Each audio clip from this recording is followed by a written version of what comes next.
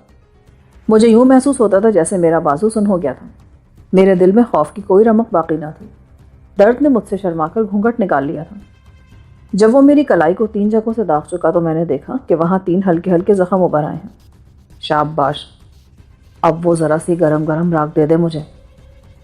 میں نے الاؤ کے گرد پھیلی راکھ مٹھی میں بھر کر اس کی ہتھیلی پر رکھی تو اس نے سرہانے ایک شیشی میں سے چند قطرے راکھ پر ڈالے، پھر اسے اچھی طرح ملا کر وہ گیلی راکھ اس نے میرے زخموں پر لگا اور پھر ہاتھ جھاڑ کر لحاف میں دبک گیا۔ جا، اب اندر جا کے سو جا، صبح سورج نکلنے سے پہلے یہاں سے چڑھدے کو چل دینا۔ میرے چمبل میں تیرے لیے یہی کچھ تھا بچے، اب جا، اٹھ جا۔ یہ کہہ کر اس نے چارپائی پر لیٹ کر لحاف میں منہ ڈال لیا۔ میں ہکا بکا سا ہو کر کبھی اسے دیکھتا اور کبھی اپنی کلائی کو، جس پر 3 زخم اس نے ڈال دیے تھے، مگر وہ زخم ایسے تھے کہ بات ہی نہیں کرتے تھے، اپنا آپ منوانے کی انہیں پرواہ ہی نہیں تھی۔ میں نے اسے نیند میں ڈوبتے دیکھا تو اپنا کوٹ اور وہ جلتی لکڑی اٹھا کر اندر جا بیٹھا۔ لحاف میں نے اپنے گرد لپیٹ لیا، مگر بازو ابھی تک میں اوپر اٹھایا ہوا تھا، اس ڈر سے کہ کہیں وہ راکھ نیچے نہ گر جائے۔ میں نے بائیں ہاتھ سے سگریٹ منہ میں رکھا اور تیلی جلانے کے لیے بایاں ہاتھ ذرا سا آگے کیا تو وہ لحاف سے یوں ہی بے خیالی میں یوں رگڑا کھا گیا کہ ساری راکھ زخموں پر سے اتر گئی۔ اور شاید کسی کو میری بات کا یقین نہیں، مگر حقیقت یہی ہے کہ وہ پیسے برابر چوڑے اور گول تینوں زخم مندمل ہو چکے تھے، اور یوں لگتا تھا جیسے وہ بہت پرانے زخم ہیں جن پر بڑے موسم گزر چکے ہیں۔ میں سمجھا میں خواب دیکھ رہا ہوں۔ وہ ایک ناممکن سی بات نظر آتی تھی۔ میں نے اپنے بازو پر قمیص چڑھا کر جرسی کی آستینیں نیچے گرائیں اور کوٹ ایک طرف رکھ کر سو گیا۔ اب مجھے کچھ اور کرنا نہیں تھا، صبح سویرے وہاں سے اٹھ کر چل دینا تھا۔ یہی بابا کا حکم تھا اور یہی میری آرزو تھی۔ میرا خیال ہے میں زیادہ دیر تک سو نہیں سکا تھا۔ میرے بدن پر ابھی کسل بندی تاری تھی کہ میری آنکھ کھل گئی۔ وہ لکڑی ابھی تک جل رہی تھی۔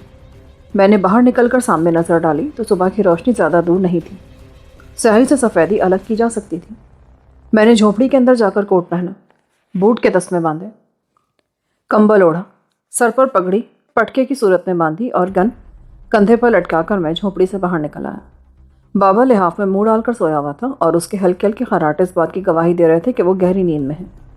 الاؤ کی آگ مدھم بڑھ چکی تھی۔ میں نے کچھ اور لکڑیاں اس میں ڈال کر آگ تیز کر دی اور دل ہی دل میں اس برگزیدہ ہستی کو سلام کہتا ہوا چپ چاپ وہاں سے چل دیا۔ جب میں جنگل سے باہر آیا تو وہ پھٹ رہی تھی۔ میں تیز تیز قدم اٹھاتا بابا کی بتائی ہوئی مشرقی سمت میں چل دیا۔ چڑھدے کا مطلب یہی تھا۔ میں کوئی 2.5-3 میل ناک کی سیٹ میں چلا آیا تھا کہ میرے قدم پکی سڑک پر جا پڑے۔ ابھی مجھے وہاں کھڑے چند ہی منٹ گزرے تھے کہ ایک ٹیکسی مجھے اپنی طرف آتی نظر آئی۔ میں نے ہاتھ کے اشارے سے روکا تو معلوم ہوا کہ اس ٹیکسی میں 2 آدمی ڈسوں کی بکل مارے بیٹھے پچھلے حصے میں تھے۔ ان کی پگڑیاں کالی تھیں جن کے لڑ انہوں نے مجھے دیکھ کر منہ پر لپیٹ لیے تھے۔ ان کی آنکھوں کی غیر معمولی چمک ان کے دلوں کا حال کہہ رہی تھی۔ وہ بھی کوئی وارداتی قسم کے لوگ تھے۔ کیا بات ہے میاں جی؟ یار میں گجرات جانا چاہتا ہوں، جگہ ہو تو بٹھا لو، بہت پریشان ہوں۔ کیوں خان جی؟ بٹھا لوں، بیچارہ مسافر ہے۔ وہ بٹھا لے یار، پر جلدی کر، خواہ ٹیکسی روک لی تو نے۔ ایک آدمی نے بہت جوس بس ہو کر کہا۔ وہ شاید میری آمد کو کوئی نیک شگن نہیں سمجھ رہا تھا۔ ابھی میں گھوم کر اگلی سیٹ کا دروازہ کھول ہی رہا تھا کہ دوسرا آدمی بولا، ٹھہر جا بھایا ٹھہر، یہ بتا تو آیا کہاں سے ہے؟ جی میں ادھر رق سے آیا ہوں، فارسٹ گارڈ ہوں۔ ادھر کسی نے بہت سارے درخت کاٹ لیے دریا کی طرف، میں اس کی اطلاع اپنے افسر کو فوراً دینا چاہتا ہوں۔ بیٹھ جا یار، میں تو سمجھا پتہ نہیں کس جھوٹ کا منہ دیکھ رہا ہوں سویرے سویرے، چل بیٹھ جا۔ وہ بہت ہی بدتمیز اور منہ پھٹ قسم کے لوگ تھے۔ مجھے تاؤ تو بہت آیا مگر میں خون کے گھونٹ پی کر رہ گیا۔ اپنی ضرورت نے مجھے باندھ رکھا تھا۔ ڈرائیور نے گاڑی چلائی تو میں نے سگریٹ جیب سے نکال کر سلگا لی۔ اور بند کر یہ دھوئے بازی، سخت نفرت ہے ہمیں اس سے، بجھا اپنی چاچی کو ورنہ اتر جا یہیں۔ میں اس کے اس لہجے پر اوپر سے نیچے تک سلگ کر رہ گیا۔ تو کوئی انسان کا بچہ نظر نہیں آتا مجھے؟ تیری ماں نے تجھے تمیز نہیں سکھائی حرامزادے؟ یہ کہہ کر میں نے دائیں ہاتھ کا ایک جھاپڑ اس آدمی کے منہ پر کچھ اس طرح مارا کہ اس کا نچلا جبڑا اوپر کے جبڑے سے ہٹ کر بائیں طرف نکل گیا۔ اس کی شکل یوں بگڑ گئی جیسے وہ کوئی انسان نہیں بھوت پریت ہے۔ اس کے گلے سے ایسی آوازیں نکلی جیسے کتے کے نرخرے میں ہڈی پھنس گئی ہو۔ اس کی حالت اس آدمی جیسی ہو گئی تھی جس پر اچانک لقوے کا حملہ ہوا۔ دوسرا آدمی اس کی حالت دیکھ کر سٹ پٹا گیا اور وحشت زدہ ہو کر بولا، حسن اوبر خان، حسن اوبر خان، یہ کیا ہوگا تجھے؟ مگر صنوبر خان تو شاید بے ہوش ہوتا جا رہا تھا۔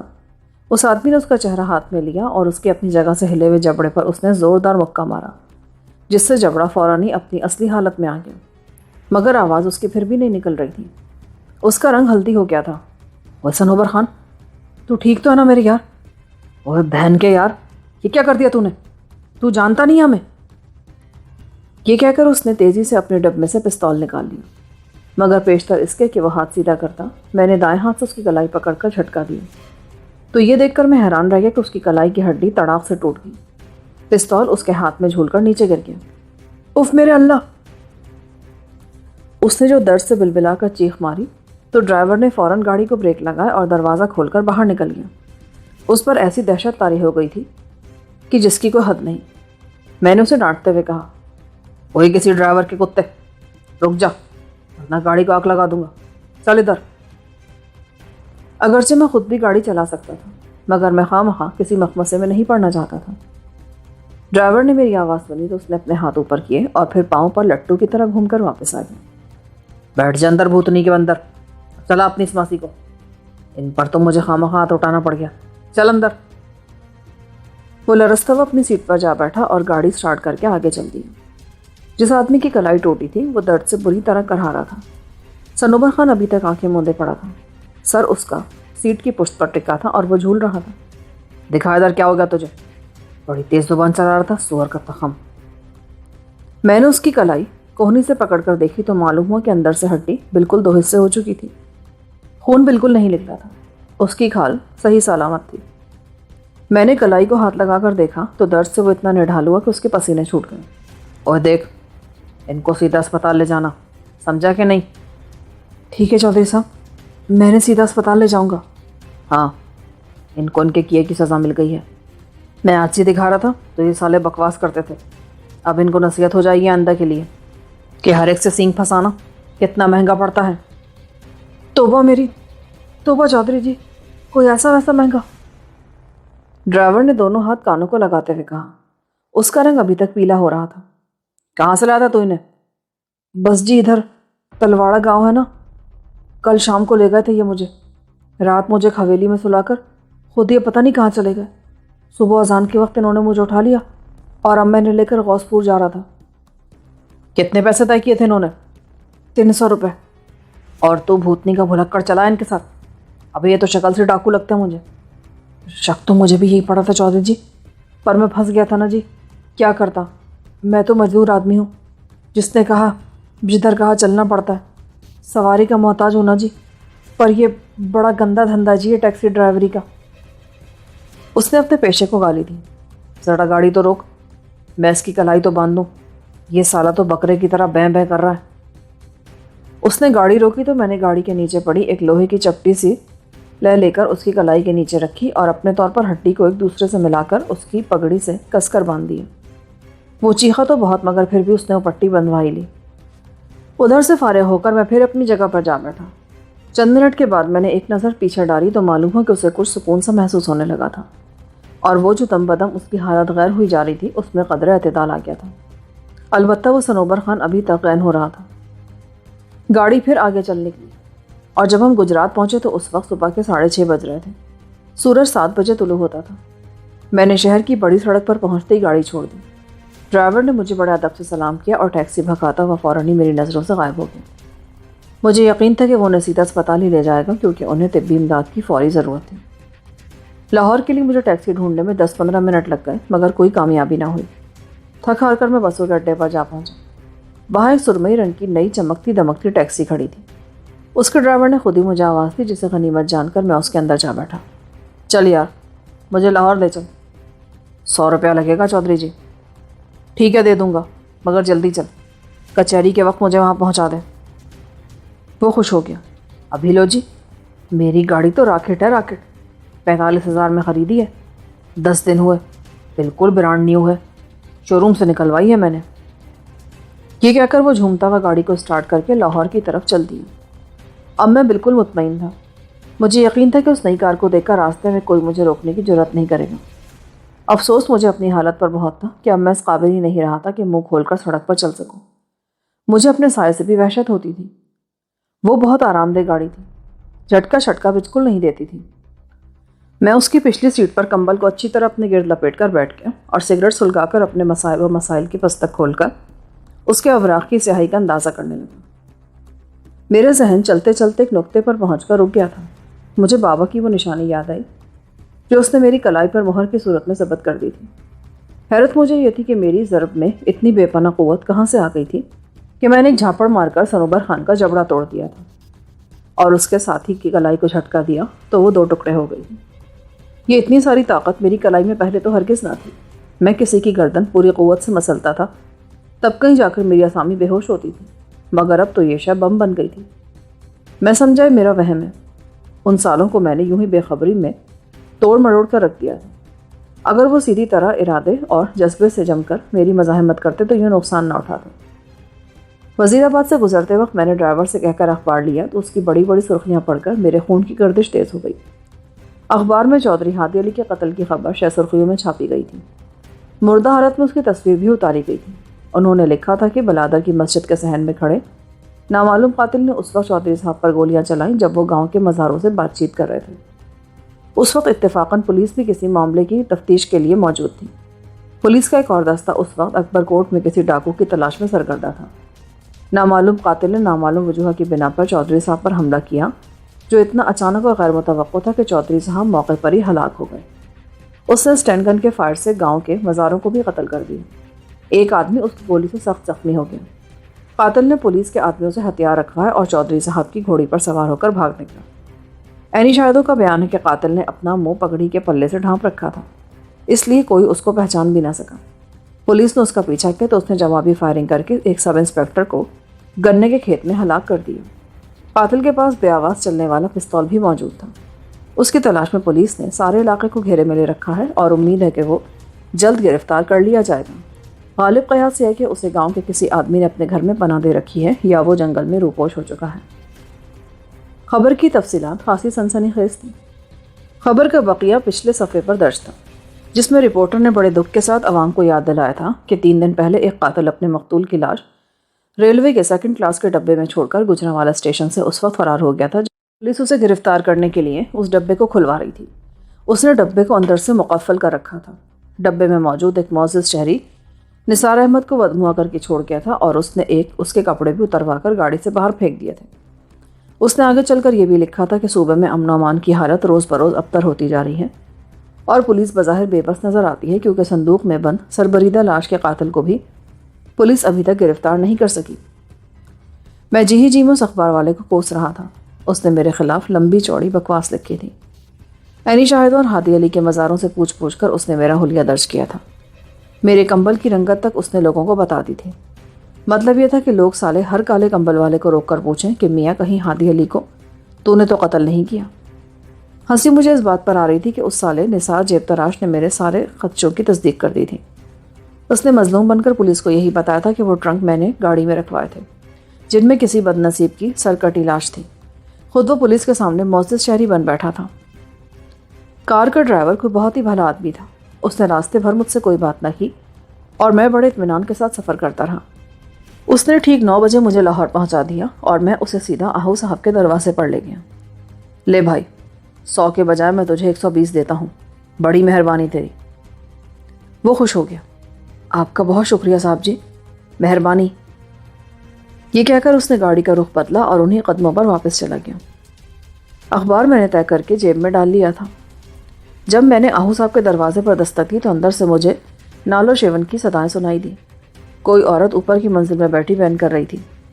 میں نے دستک پر شدت سے اصرار کیا تو کسی نے دوسری طرف صحن میں تیز تیز قدم چل کر دروازے کو کھولا۔ میرے سامنے کبری کھڑا تھا، مگر اس حال میں کہ اس کے چہرے پر 12 بج رہے تھے۔ وہ خالی خالی نظروں سے مجھے دیکھنے لگا۔ کیا حال ہے کبری کے بچے؟ تو یہ ہونقوں کی طرح میرا منہ کیا تک رہا ہے؟ پہچانا نہیں مجھے؟ ابے میں السلام علیکم استاد، معاف کرنا، دراصل میں کچھ پریشان ہوں۔ آؤ اندر آ جاؤ۔ ابے پریشانی کیسی تجھے؟ اور یہ اوپر کون رو رہا ہے؟ خیر تو ہے نا؟ وہ استاد مالکن ہے میری، سروری خانم، ان کے والد مر گئے ہیں، کسی نے انہیں قتل کر دیا ہے۔ کیا کہتے ہو یار؟ کس نے قتل کر دیا انہیں؟ کہاں قتل ہوئے وہ؟ میں نے حیرت زدہ ہو کر صحن میں قدم رکھتے ہوئے کہا، تم اندر چل کر بیٹھو، میں بتاتا ہوں ابھی۔ بڑا لمبا چوڑا فساد پڑ گیا ہے، پتہ نہیں کیا ہو جائے۔ یہ کہہ کر اس نے میرے لیے کمرے کا دروازہ کھولا اور میرے ساتھ ہی اندر پہنچ کر بولا، تم بیٹھو استاد، 2 گھڑی آرام کرو، میں تمہارے لیے چائے پانی کا بندوبست بھی کرتا ہوں۔ مالکن بہت پریشان ہے، پچھاڑے کھا رہی ہیں، میں بھی آ جاؤں گا۔ یہ کہہ کر وہ کمرے سے نکلا اور اپنے پیچھے دروازہ بند کر کے صحن میں چلا گیا۔ اس سالے کبری نے ہمیشہ ہر بات کو ڈرامہ بنا کر مجھے حواس باختہ کیا تھا، اور اب بھی وہ الو کا کان یہی کچھ کر رہا تھا۔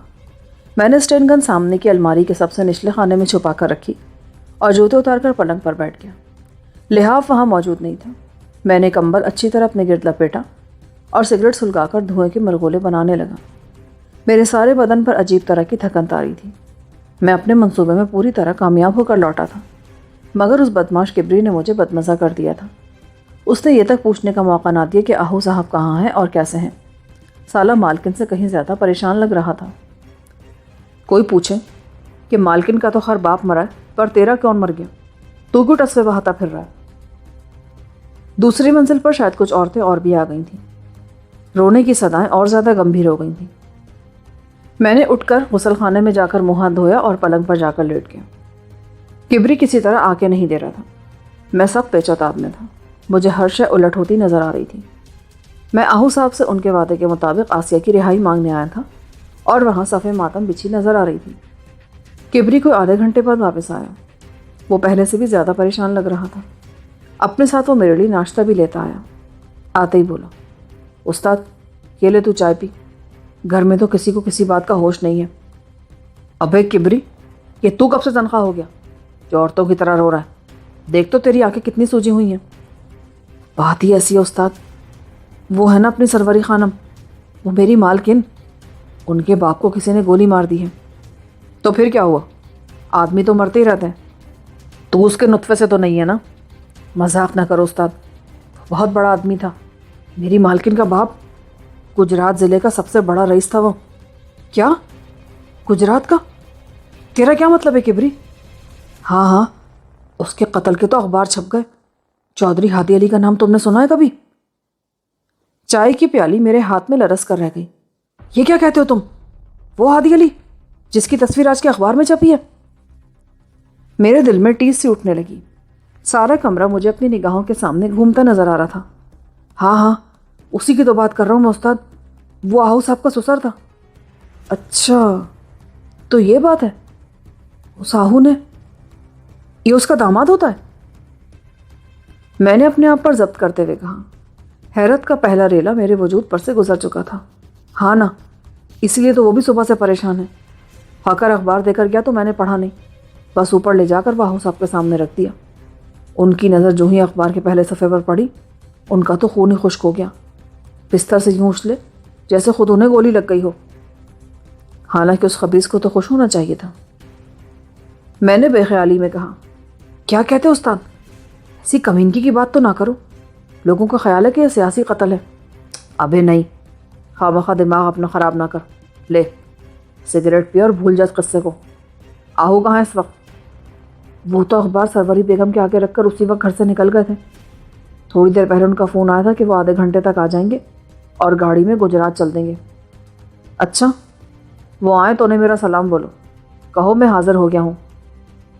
یہ کہہ کر میں نے ناشتے پر جلدی جلدی ہاتھ صاف کیا اور پھر کمبل لپیٹ کر سگریٹ پھونکنے لگا۔ کبری برتن اٹھا کر باہر نکل گئی۔ میں نے اسے پھر تاکید کی کہ وہ جیسے ہی آہو آئے وہ اس سے میری ملاقات کرا دیں۔